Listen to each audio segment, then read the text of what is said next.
Hello everyone and welcome to this month's Tea Tasting Club video. Today we're going to be going through all of our different tea club boxes. That is our Flavour Explorer, our gourmet box and our caffeine free box, and we're going to be talking through all the lovely blends that we've got in store for you this month to try. So as I said, we've got three different boxes. The first box is the Flavour Explorer box.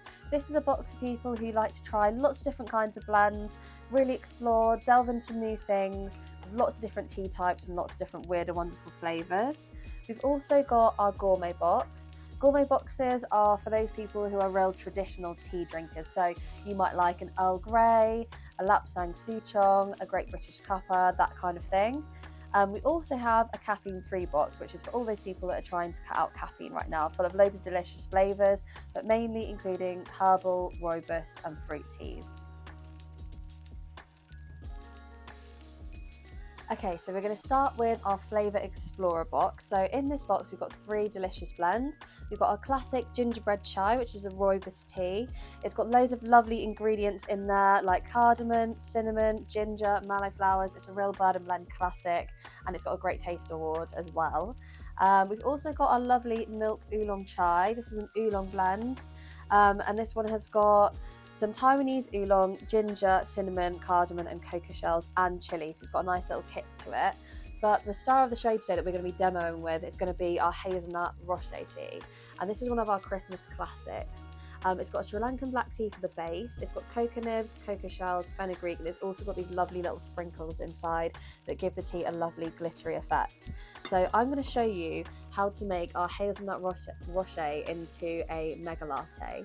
Okay, so to make the mega latte today, I'm going to use one of our brudinis. These are an absolute classic. If you are a loose leaf tea lover, or maybe you want to be, then I really suggest you get into these. They're really handy. So to make any tea latte, we're going to make a concentrate first. So to make a concentrate, you need 3 teaspoons of tea with about 200 mils of water. So I'm going to put 3 teaspoons in here of our hazelnut rosé, like that. And then I'm going to take some boiling water, because this is a black tea, and we're going to have to let it brew for 4 minutes. I'm just going to eyeball the amount of liquid we use, but I use roughly around 200 mils, maybe a little bit more, but it's all kind of up to you and your preferences as well. So when you practice this at home, you can have a little taste test and see which one works best for you. So whilst this brews, I'm going to tell you a little bit about the brudini as well. Like I said, if you're a loose leaf fan, or maybe you really want to be a loose leaf fan, then I really recommend you get into one of these brudinis. They make loose leaf so easy. They're really fuss and faff free. They're dishwasher friendly. The lid just pops off like so. They're really long lasting and hard wearing, and you can take out the built-in strainer and infuser if you want to, and put it through the dishwasher properly as well. Super handy to have at home.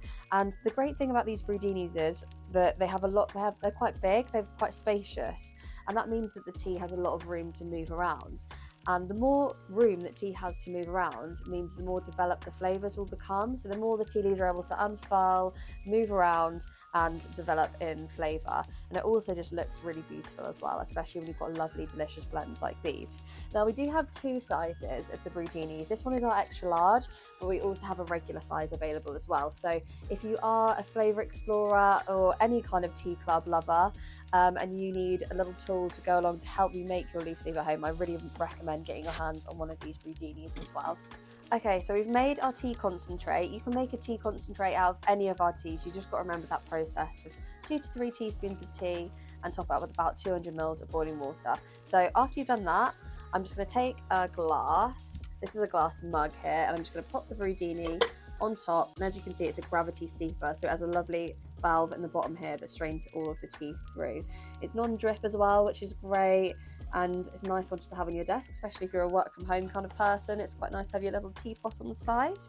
And then I'm going to get some hot milk. So this is some hot milk we prepared earlier, and then I'm going to take one of these handheld milk and matcha frothers. These are so handy to have at home, especially if you don't have like a fancy coffee machine or something. It's a really nice alternative, which doesn't take up too much space either, and gets your milk really frothy in about 5 minutes. Well, less than that, more like 5 seconds. There we go, just like that. And then you're just going to pour it over your tea. If you want to add any kind of syrups right now, you can. If you want vanilla maybe, or honey, you're welcome to do that. But we're making a mega latte today, so that means we have to add a really special ingredient, which is, we've got some vegan whipped cream here. You can use any whipped cream, but we have chosen the chocolate one today, which is super exciting. So we're going to add some chocolate whipped cream to this to make it into a mega latte, perfect for the festive season. Woo! Look how delicious that looks. It's so easy to make at home. Okay, so we've done all the whipped cream, made it all foamy and lovely, and we've got this lovely, it's just like a cake decorating gold spray. So it's perfect for Christmas. We're going to put it on the top here, get us in a festive mood.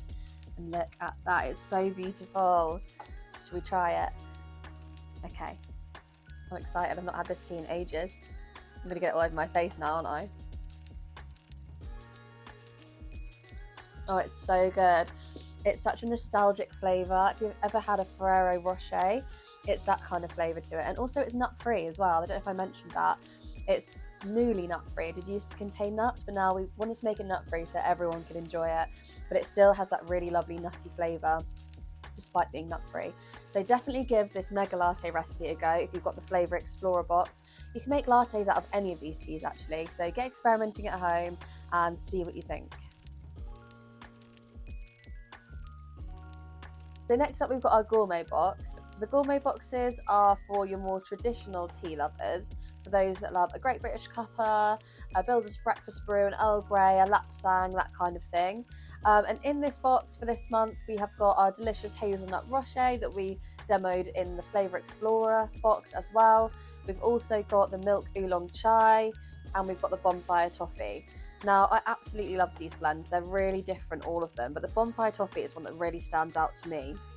And this is because it's a lapsang souchong, obviously inspired by bonfire night. You can tell by the colours inside, all the lovely firework-looking bits of safflower in there. Really vibrant and really cool. So this has got a Sri Lankan black tea as the base. It's got some lapsang souchong in there as well. It's also got some dried apple and some safflower too. So it's a really lovely caramelly, smoky recipe. And lapsang isn't for everyone. So if you're not really a lapsang lover, or maybe the smokiness might be a little bit intense for you, then I'm going to show you a really cool recipe to change your mind on that. It's my favourite way to enjoy lapsang, and that is as a cold brew with lemonade. It's a little bit rogue, but it's really good. Now, all you do to make a cold brew is take your cold brew bottle. It's really easy.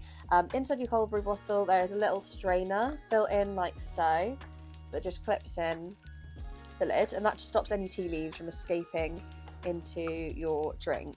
So to make a cold brew bottle, you just want to take 3 to 6 teaspoons of tea. So let's do 1, 2, 3, 4, 5, 6. Let's do a nice strong one. And then all you need to do after that is just top it up with a liquid of your choice. So you could use milk, you could use water, you could use sparkling water, lemonade. The options are endless, but we're going to use lemonade today. So here is the lemonade. I'm going to just fill it up all the way to the top with lemonade.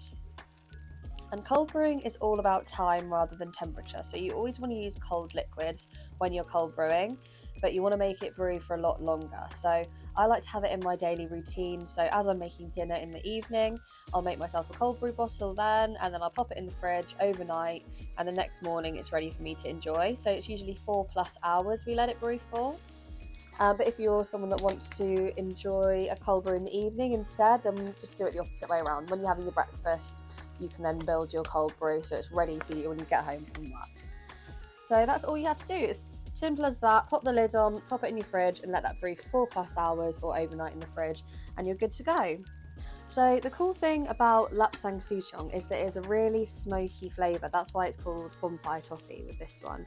We also have smoky Russian as well, but this tea is also known as Russian caravan, and that is because back in the olden days when tea used to be transported by horse and cart, it used to come all the way from Asia, all through Europe, and eventually end up in the place it needs to be. And on that journey, whilst the tea was transported, it would be transported through Russia. Along the way, the people that were transporting the tea would stop overnight with their horse and carts, and they'd set fires and have little campouts, and then the next day they'd be on their way again with all the tea.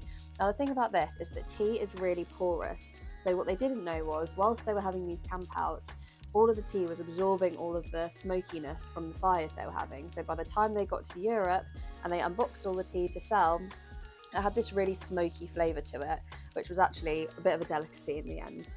Obviously now it's not processed this way. It's now smoked out in temperature controlled rooms with proper log fires, maybe an oak fire, to get that lovely smoky effect that we all know and love. Also, the milk oolong here has a really interesting history. So oolong drinkers believe that the first cup is the least tasty of the cups. So you can actually re-steep oolong tea up to 7 times. So the first cup of tea is supposed to be for your enemy and the last cup of tea is supposed to be for yourself. So all of those cups will lead up to be the best cuppa, just using 1 teaspoon. And that is because all the tea leaves are hand rolled into these little balls. And when you brew these balls, they unfurl more and more each time you brew it to release a leaf that's actually about this big, which you wouldn't guess when you look at this tiny little hand-rolled tea leaf. These tea leaves can be hand-rolled or machine-rolled as well, and oolong is really, really delicious. The more you brew it, the stronger the flavour becomes and the tastier your cuppa, so you get a lot for your money with these blends too. So now moving on to our caffeine-free box for this month. We've got 3 really delicious flavours. We've got our gingerbread chai, which is a Great Taste Award-winning blend. We've also got our cherry cola bottles, and we've also got apple strudel, which is also a Great Taste Award-winning blend. We've got 2 rooibos blends and 1 fruit blend, all naturally caffeine-free, and they're all really delicious, so I can't wait for you to try them. I really recommend trying the gingerbread chai as a latte. It's so delicious, especially with a bit of oat milk and cinnamon is our favourite way to drink that. You can check out our blogs on how to make those recipes. We also love the cherry cola bottles. This one makes a really good cold brew with some lemonade in it or sparkling water. It really is like a cherry cola bottle sweet. It almost tastes fizzy without having bubbles in it naturally. I don't know how we do it, but it tastes amazing. But I'm going to talk to you a little bit about apple strudel today because this is kind of my favourite of the 3. And I feel like people don't really know how to make this. So I've got a really fun recipe that I'd love to show you. So with the apple strudel, like I said, it's a rooibos base, so it is naturally caffeine free, but it's also got cinnamon, freeze-dried apple, air-dried apple, rosehip, hibiscus, vanilla pieces, and orange peel. So it's quite a fruity, almost chai-influenced tea. And there's so many ways to enjoy it. You could just have it hot with a splash of milk, or with no milk at all. You can have it with lemonade if you wanted to, but I'm going to make it with apple juice today. So with this recipe you can make it either hot or cold as well, so I'm going to show you how to do it. Right, so I'm just going to take our classic brewdini, and once again, like we did earlier, we're going to make a tea concentrate. So I'm going to use 3 teaspoons of the apple strudel into my brewdini, and because this is a rooibos blend, it also needs 100-degree temperature water. So I'm just going to pour roughly about 200 ml of 100-degree temperature water in my brewdini, and I'm going to let this brew for 4 minutes. Okay, so my timer's just gone off. The apple strudel concentrate is brewed. Next, I've just got a cocktail shaker full of ice. If you don't have one of these at home, don't worry, you can just pour your concentrate straight into a glass with ice. This is the preferred method if possible though. So I'm just going to take the brewdini and strain it over the top of the ice. Okay, and pop the lid on. If you want to add any cinnamon or honey or anything, now's your time to do it. A bit of cinnamon syrup works really nicely with this.